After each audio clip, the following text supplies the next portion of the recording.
Hi friends, welcome to குட்டி life stories. நான் இங்கே என்னோடய லைஃப்பில் நடந்த சின்ன சின்ன எக்ஸ்பீரியன்ஸ், ஸ்வீட் மெமரிஸ் எல்லாம் உங்களுக்கு குட்டி குட்டி ஸ்டோரிஸாக சொல்ல போகிறேன்.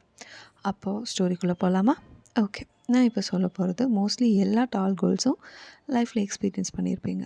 எங்கே போனாலும் எப்படி இவ்வளோ வளர்ந்தேங்கிற கொஸ்டின்ஸ் கேட்குறவங்க அண்ட் நிறையா பட்ட பேர் வச்சு கூப்பிடுறவங்க எல்லாம் நானும் இதெல்லாம் ஃபேஸ் பண்ணியிருக்கேன்.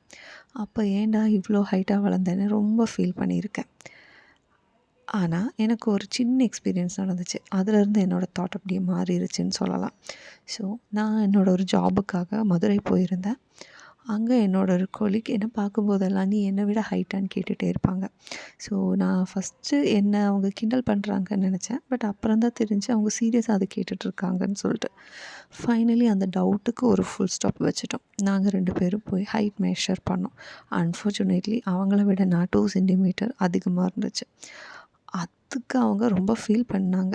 ஸோ நான் அதுக்கான ரீசன் கேட்கும்போது அவங்க என்ன சொன்னாங்கன்னா, நம்ம ஹைட்டாக இருந்தால் எல்லா இடத்துலையும் நம்ம யூனிக்காக தெரிவோம் அப்படின்னு சொல்லி சொன்னாங்க. ஸோ நான் எனக்கு நெகட்டிவ்னு நினச்ச ஒரு விஷயத்த அப்படி பாசிட்டிவாக நான் இதுவரைக்கும் திங்கே பண்ணதில்ல. அதுதான் எனக்கு வந்து அதிலிருந்து எனக்கு என்னோடய ஹைட் வந்து ஒரு பாசிட்டிவ் அப்படிங்கிற ஒரு திங்கிங் வந்துருச்சு. அன்னையிலேருந்து இன்றைக்கு வரைக்கும் நான் என்னோடய ஹைட்டை நினச்சி ஃபீல் பண்ணதே இல்லை. அது ஒரு வரமாக தான் எனக்கு தோணுது. அண்ட் இது டால் கேர்ள்ஸுக்கு மட்டும் இல்லை, ஷார்ட் கேர்ள்ஸுக்கும் எக்ஸ்பீரியன்ஸ் பண்ணியிருப்பீங்க.